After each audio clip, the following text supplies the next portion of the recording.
This is Jeff Jarvis for Beat TV, and I'm here with Dr. David Weinberger, a friend, and one of the co-authors of Blue Train Manifesto, conductor on the train, and author of Small Pieces Loosely Joined, thank you very much, and now the author of Everything is Miscellaneous, a new book on tagging and folksonomy in this whole world. So, what's the book about?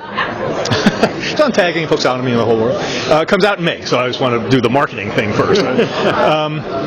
It's about what happens when you lose the constraints of the physical on how you organize ideas, information, and knowledge. And what happens is, it turns out it's better to make, instead of having experts decide what the organization should be ahead of time and filter everything, put it nicely arranged, which is great in the real world, it really works, and they have to do it.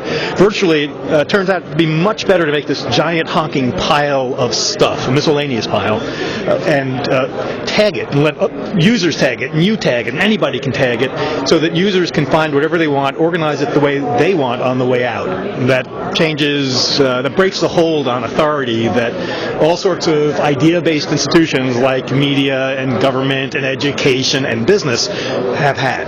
It's anarchy! What are you going to do about that? Is it anarchy? You say as if anarchy were a bad thing. Well, true. First of all, at the individual level for tagging allows an individual user to say what the book means to her, or the photo, or the music, or whatever, or any element of any of those things.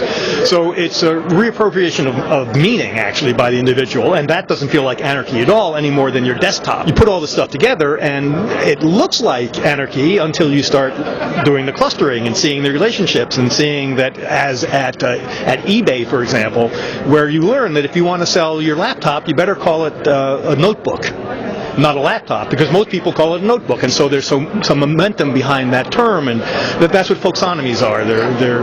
They express the momentum behind particular terms and tags, and they emerge. So it's the organizing principle of, pardon me, the long tail, right? And it's our organizing principle, it's our tail, and our organization.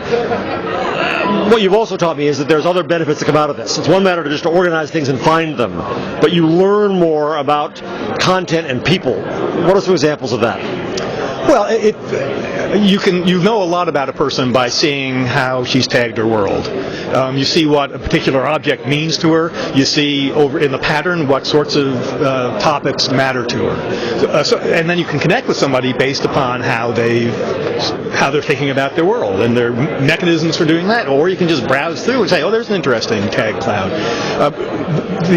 It enables social groups to operate across the same vast array of information, also known as the web, but also subdomains, and operate in ways that pull them together sort of semantically through the way that they understand it, the way they take it. That's we've always done that one way or another.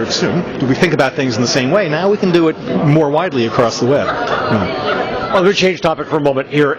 You've been talking about marketers and this new world since Blue Train, really, and you've advised some companies like Edelman and so on through the years. Here we are surrounded by marketers at another conference trying to figure out this world. Question, is it possible for marketers to be truly transparent? Well, that is the question, isn't it? It's, I think, even more pointed about PR, because to the extent to which you make your motivations apparent, the less likely you are to be believed. I'm doing this for the money. I'm saying these things for the money. It sort of takes away from the credibility, as it should. So the challenge is, one of the challenge is, how can somebody who is being paid to talk ever enter a conversation without corrupting it, just inherently?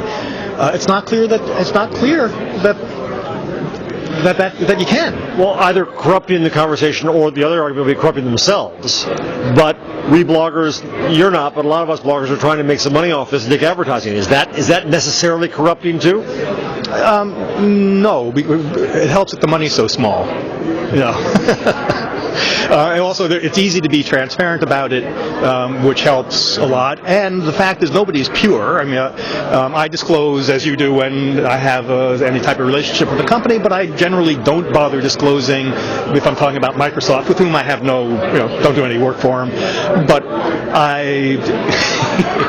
I don't bother saying that 20 years ago I was the liaison for a company I worked with for Microsoft, and we had a tempestuous relationship, and that does color and I know I have friends there, and that there's no such thing as complete transparency, but there still is an absolute need to be as transparent as possible. So what I'm saying is, you have ads on your blog, you make a good faith effort, you try to root out in yourself when you think it may be influencing you. You say so. I don't see anything wrong with that. It's harder when you're making your living trying to influence people, not with the ads on the side of your blog, but in what you're saying. An ad relationship is very clear. That's an ad, that's the edit, and you can judge the connection. Whereas a consulting relationship says, I'm trying to figure out your business with you, and I may have to protect your rear end when you mess up.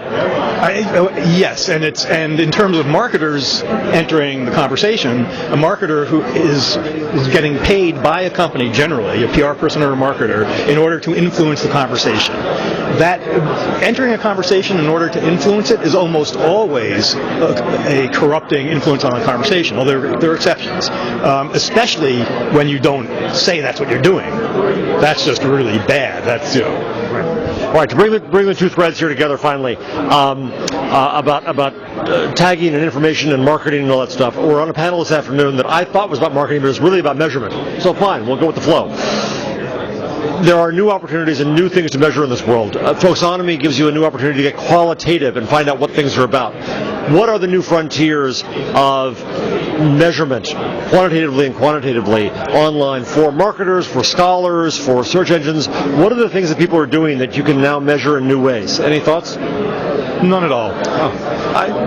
You can see the shape, the sort of semantic shape of a market by looking at a folksonomy. Folksonomies are, it's not clear exactly how well they map to people's actual sense of meaning. For example, you may be using a tag and thus influencing the folksonomy because it's meaningful to you in a way that is not meaningful. Somebody else is taking it somehow differently. I may be using a tag because it's not what I think is the most, but it is the one that I think other people will help other people find.